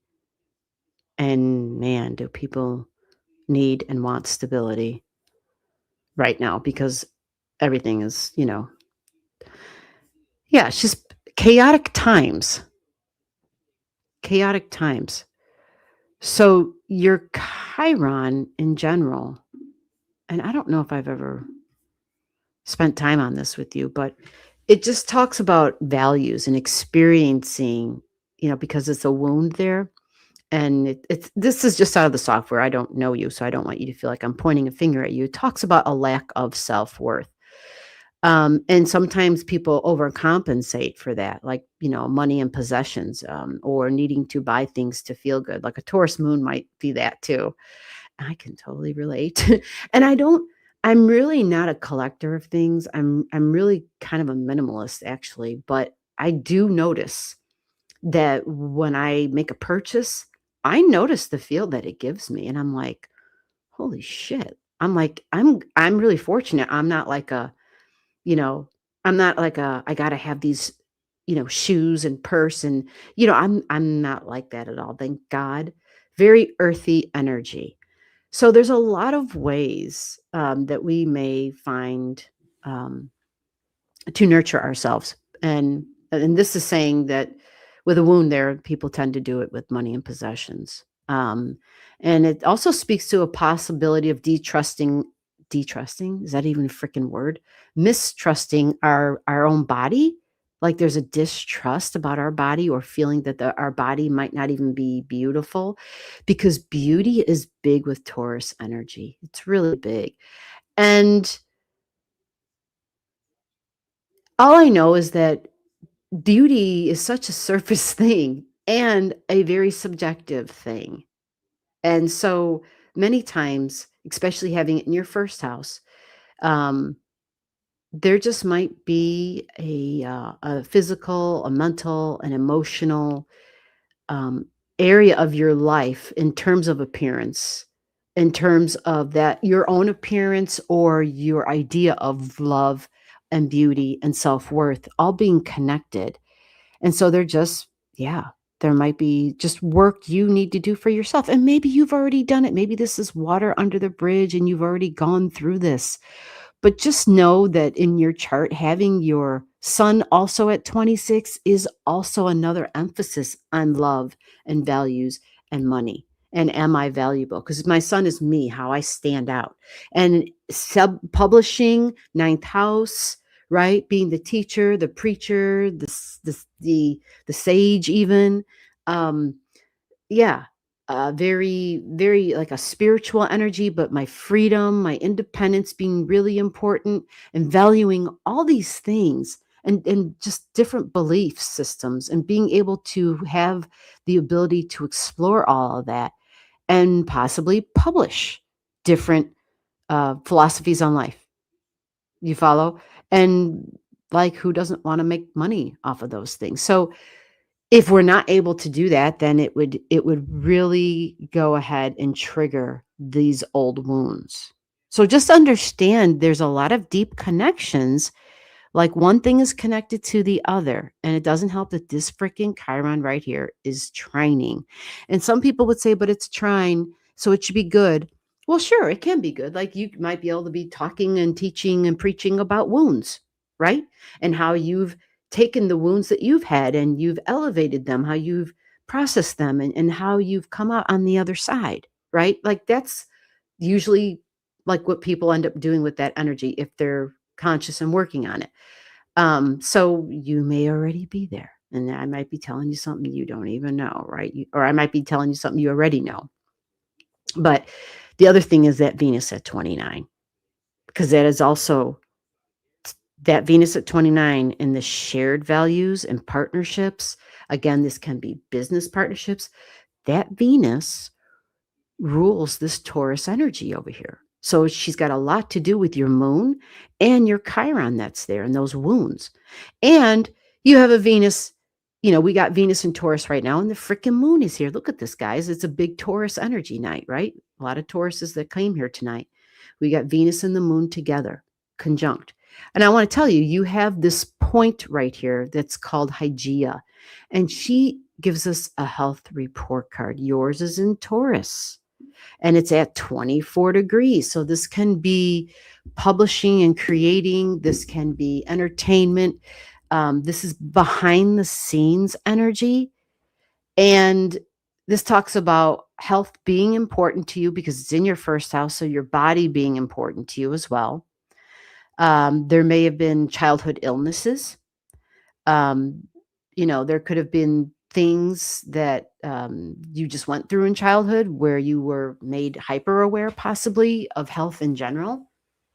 So valuing it and that connection is even a bigger deal than what I already spoke about because Hygeia is here. But we have Venus and the moon who are going to be touching on Hygeia here. So Venus for you is not your great benefic. Jupiter is, but that's okay. Venus can still be, she's pleasant. She's sociable. She brings gifts. She usually brings kind words, right? She usually wants to be bringing peace and harmony. Like that's a lot of that Venus energy. So yeah, whether it's food and clothing, right? Getting hair, nails, just whatever, anything that has to do with beauty. And that could be nature. I know I said it already, but these would be things that if we're not feeling good or if we're, whether it's a mental thing or an emotional thing, Venus being on your Hygeia can remind you of the past and things that worked, things that helped. I know for me right now, a big deal has been having Neptune in Aries. It's been huge. It's been huge for me using sound to like just recalibrate every freaking day, like first thing in the morning, and not just any old music, like being very specific to what I'm hearing and listening to. And this is sound, by the way, this Hygeia that you have here at 24, that's that Pisces degree. So music and sound and imagery, poetry, even really creative energy. So maybe it's more of a health report card that has to do with your ability to be creative or to be a creative. But again, remember the whole thing about the wounds in the past and the values and what they were based on, and that your sun even focuses on that too. And your Mercury moon, which is what you have because it's at 3 degrees, is talking, writing, and communicating and sharing. So I'm just taking a look at your midheaven here. These are at 5. Do you have anything? You have Jupiter at 8. Okay. Let me look over here real quick. Okay.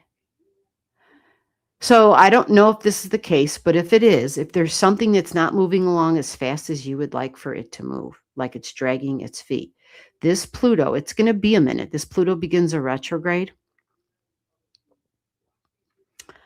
in May at 5 degrees and 30 minutes, actually. So it's not going to get to 8 degrees until 2027. And that's going to be important because your great benefic Jupiter is at 8 degrees in air down here. So contracts and your Jupiter can be the law for sure, because you have a Jupiter and Libra energy. But contracts and significant one-on-one relationships. So for whatever's going on for you, when this Pluto gets to that 8 degrees, and again, that's pretty far out, this will be a big change. It should present opportunities, equality, justice, fairness. And if you are dealing anything that has to do with courtrooms, lawyers, this might be something very beneficial for you because it's your Jupiter, which is your great benefic, getting aspected, having a conversation with powerful Pluto. Really powerful energy. Oh, that is not even going to happen in 2027. Yeah, I wasn't thinking clearly. It takes a while for it to get to 8 degrees because it's got to go through another retrograde. So yeah, that's actually, that's a little bit further out. That's in 2028. I know. It's like we could just, that's way the hell out there. Way out there. But the 9th house, of law, of teaching, of learning, of preaching, of traveling. Yeah, this is traveling. So for sure, when Pluto gets there, if that's something you're looking to do, your 6th house of health will really be lit up at that time. Because even Jupiter, even the the transiting Jupiter up in the sky will be there. Woo! That's a big deal. Wow. Yeah. That is some big stuff. So I hope all that made sense. I felt like I was kind of going around, I don't know, in a lot of different ways, but I hope that makes sense for you. Hope it all ties in to relevant things. But if there's something big you're working on and waiting for, your great benefic gets aspected in 2028. Okay, I'm a Sag Sun rising and Taurus Moon, Gemini. Okay, that's great. I'm glad you know that. That's awesome. Did you put your digits in? Let me go check the thing and let's see what time. I don't even know what time it is. Oh crap! It's 9:49. All right, we got time for one more. We got time for a quickie. Yeah. Hey, Lou S is here. What's going on? How is the weather there? Oh, you must be talking to somebody else. Let me see who was next. Sinister days for me when you get there, just whatever you. Okay, we did that. Kelly said I sent a Cash App at 9:33. What? Well, you must have sent it to the wrong person, Kelly.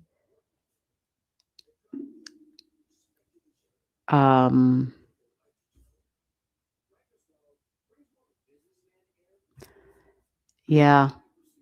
I'm reading all through them, and Cash App didn't notify me anything. So, I hope you might want to refund that. You might want to put a cancel on that because that means you paid somebody, but it wasn't me. It's not here, unless the computer's not, unless it's deceiving me, unless my emails aren't reading stuff right. Nope. The last email I had was from Christy, and that was that was a bit ago. So, Kels, I don't know who you sent your stuff to. Wasn't me. Okay, so I'm just going to see if we got anybody with, all right, so I'm right. Let me keep scrolling.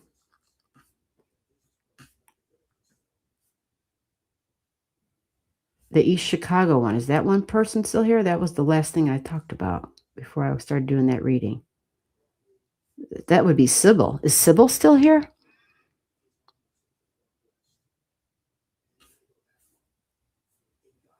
Sybil says May 12th, 1974, 11:39 a.m., East Chicago, Indiana. Wow. Interesting, right? Sibyl's still here. Murphy, 6682. Woohoo. Okay, Sybil, let me get this in there. So you can't do mine now? Kelly. Kells.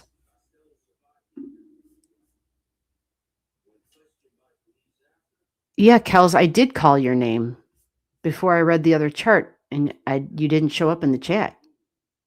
You didn't answer anywhere, so I went to the next person. But just so you know, because I see what you're saying right there, no Cash App was sent, so we don't have to, But as far as your chart, of course I can do your chart. But yeah, I've got 7 minutes left. I end in 7 minutes. So you can come back on Tuesday if you want to do that. If you want to, see where you sent the Cash App. I don't know who got it, but it wasn't me. And then I can give you, what you're looking for. Does that make sense? Do you want to do it that way?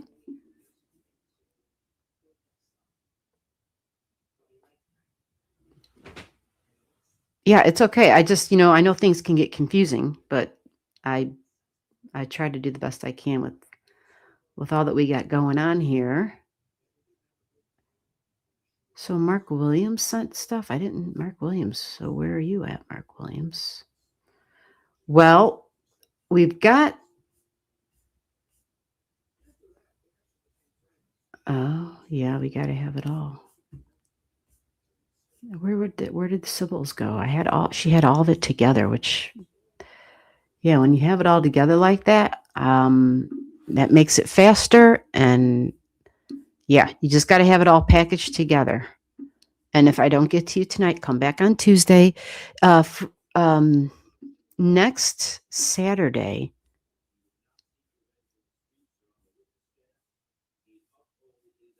Yeah.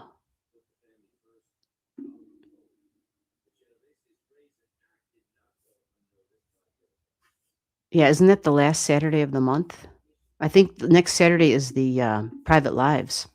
All right, let me do this real quick look at this chart really quick here, and then I can give the details of all that to be sure. But yeah,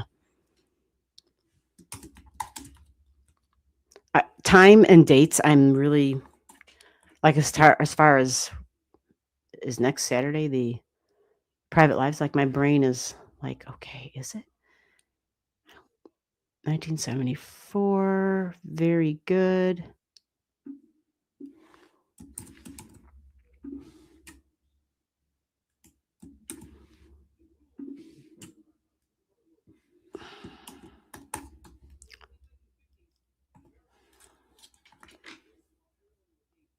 And 11:39 a.m. Awesome.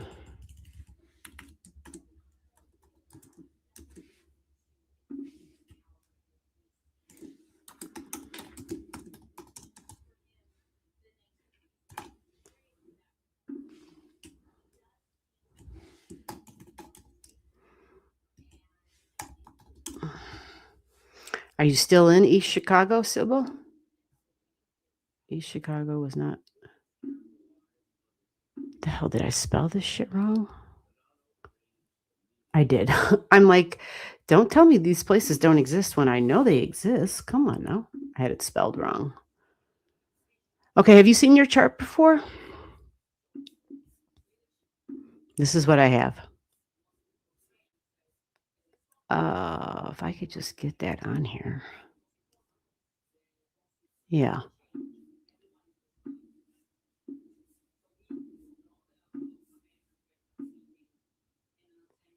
So I have a Leo rising, May 12th, 1974, 11:39 a.m., East Chicago, Illinois. 12 degrees Leo rising. And your moon is 3 degrees of Aquarius. Ooh, Aquarius astrology. At 3 degrees, learning. Ooh. So, Sybil, do you know your chart? Do you know if you're a 3 degrees Aquarius moon? 359, almost a 4 degrees. And yeah, wow. Um, oh, your vertex is at 23 in Gemini and 23 in Sagittarius. Your node is at 19 in Saggy. Okay. Uranus at 24. You have a retrograding Pluto. Oh. So let me guess. You know little astrology, right? Have you looked at your chart before?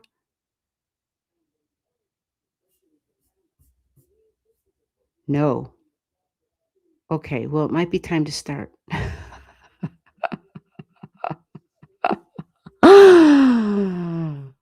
Murphy just emailed me. If you need to get in touch with me, send me an email.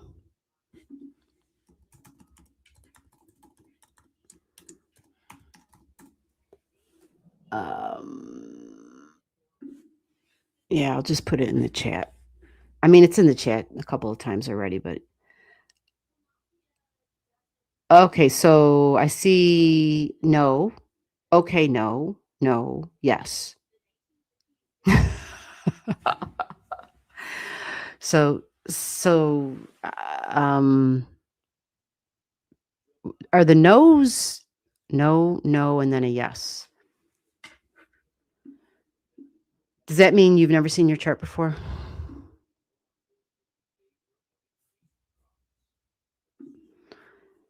All right. So I don't know if you've seen your chart. I don't know if this is your chart, but Taurus Sun. You see this, guys? How many things have we seen in Taurus so far tonight, right? This person's got a Taurus Sun at 21 degrees. You see that? Mm-hmm. A May 12th birthday, too. Wow. Ooh, Mars in Cancer and Saturn in Cancer. Oh, okay. And the Mars is in your 12th house. And Mars is your great malefic in your chart. Jupiter is your great benefic, which is like, Jupiter brings you the good in your life. Mars is the challenges. It brings you the not so good. But Jupiter at 13 degrees, me, myself, and I, starting stuff, new, exciting, adventure, big, travel, big, Pisces. This, though, is in your 8th house. So this can be quite psychic energy, connecting to the other side, intuition, Jupiter in the 8th house. But you'd have to be cautious. You might be hearing a whole lot of things and not know which is what, because it's Jupiter and Pisces in the 8th. You got Juno right on the 8th house cusp line. This is the place of shared values and money. So are you still there, Sybil? Yeah. Like I said, not sure if this is your chart. You get the number 8. Yeah, pretty big deal. You do have some, if this is you, okay, then that July thing you guys heard me talk about all night long on everybody's chart, and nobody had anything. You have an object at 4 degrees, and it's your own natal Pluto, which means you already had Pluto training your natal Pluto in relationships, talking, communication, writing, possibly contracts, business and trade, right? But significant relationships, they can be love relationships, but also professional, lawyer energy, a mixture. It doesn't have to be just like lawyer stuff, but that can be part of it. So you had a Pluto trine Pluto, and Pluto's going to do a retrograde, and that's when you're going to feel this Pluto trine Pluto, which means change easily happens. And it will go over your moon. Yeah. So you didn't live through the Pluto retrograde over your moon yet, though, but you will this time. Okay. So that means a change. in home and family and possibly friends that feel like family, friends that possibly you work with that feel like family. This can also be siblings, though, but it is group energy because it's Aquarius. But there's change happening here. And these would be, significant relationships. But home comes up in multiple ways here because we're talking moon over here, and this Pluto is at the moon degree. So, real quick, we're just going to get there, and then we're ending this because it's the pumpkin has just rolled up. I have to get in it. Not that I'm Cinderella or any damn thing. Yeah, my luck, I've got a gourd, not a goddamn pumpkin. I got one of those really funky gourds that are all weird shaped and shit, and they got all those spots on the outside of them and all the bumps and shit. That's what rolled up for me. So 420, 428. Okay, so it begins in July, mid-July for you. And I have July 18th. So I would even say like 5 days before, okay? You'll start feeling it. The change. It's psychological because it's Pluto. This can be home and family. But again, home, family, and sibling energy and communicating and talking keeps coming up here. And Pluto represents not just change, but deep changes, like at the root level. Let me look across the way and see what we have, anything there. So I told you Jupiter was your great benefic. It's funny how your Venus and Jupiter, okay. Yeah. See this? Neptune at 4 degrees? That's what I was talking about with everybody else, how this is a big deal for folks. See the Juno, the important relationships here? Yeah. Neptune means things can disappear. And it doesn't mean like, presto changeo, they've disappeared or that somebody's dead. Although it can be that, sometimes people can be gone out of our lives. But it can also just mean, somebody may have to go travel or be gone for a while, like they've ghosted you or something. It can be kind of like that too.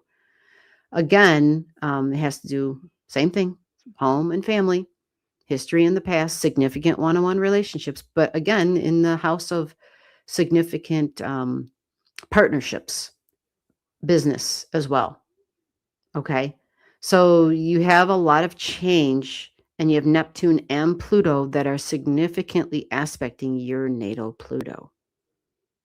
So I would say that change happens easily, and it might not even be a surprise when it happens.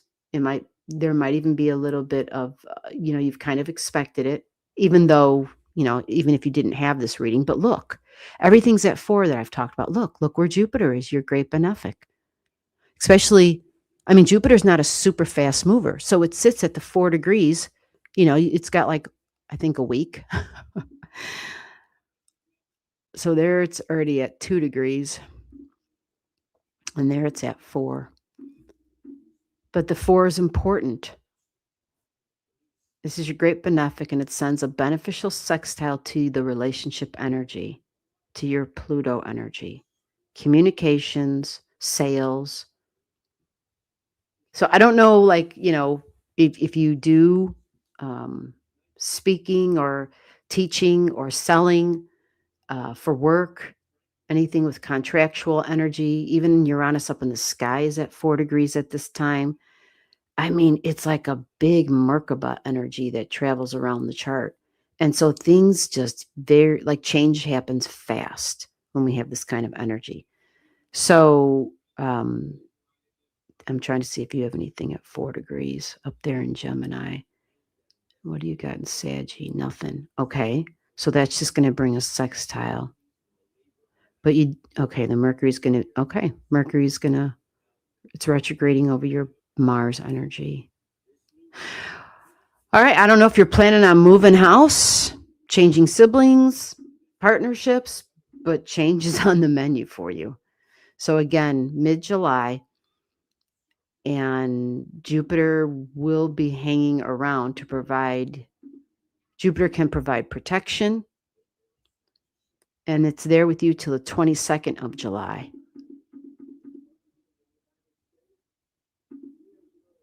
It's probably gonna, oh no, because it's Pluto, so it's got to be pretty much on the 4 degrees. Yeah. Okay. So like July 18th to the, what did I say, the 22nd? Yeah, because once it moves to the 5 degrees, it's,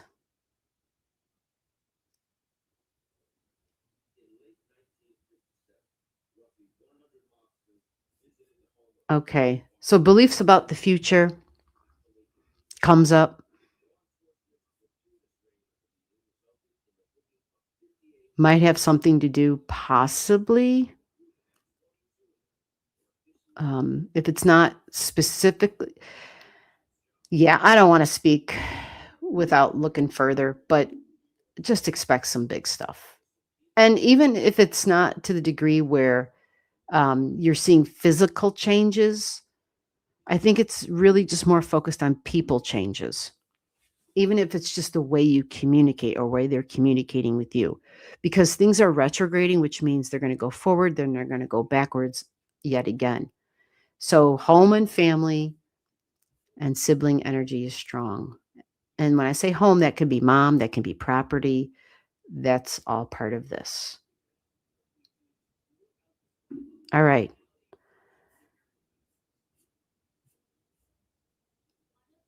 Yeah, July definitely, Lou. Going to be quite the month for everybody.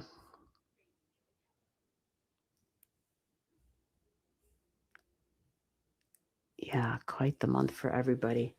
Okay, so we're ending. And I want to say thank you for everybody who sent a channel gift. Thank you very much. I greatly appreciate it. Truly never take it for granted when people come here for help, when people come here to get a reading, and especially when people give their hard-earned money.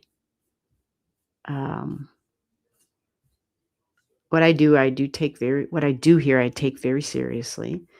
And it's really to try and provide help while at the same time making sure that, you know, I can keep doing this. So we'll be back here again, usually every Saturday. However, we've made changes on the channel. So 2 Saturdays out of every month, we do an astrology class. And then the other Saturday, we do a same thing we're doing tonight, but we do it privately. And when we do it privately, that's always the last Saturday of each month. The private lives are the last Saturday. The one for this month is already full, so you can't get in on that because I keep it very small.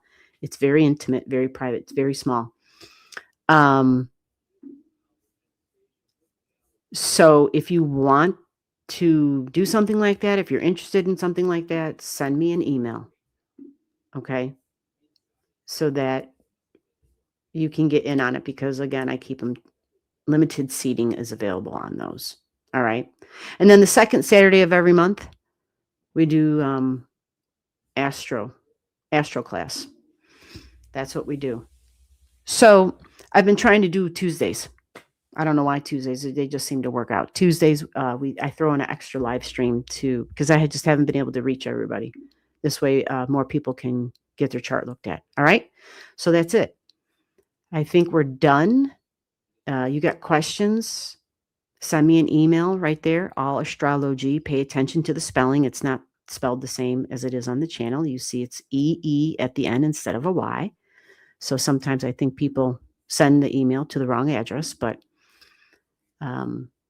communicate to me, serious inquiries only, and we're done. Thank you, everyone, and I will see you. I'll see you when I see you. Take care.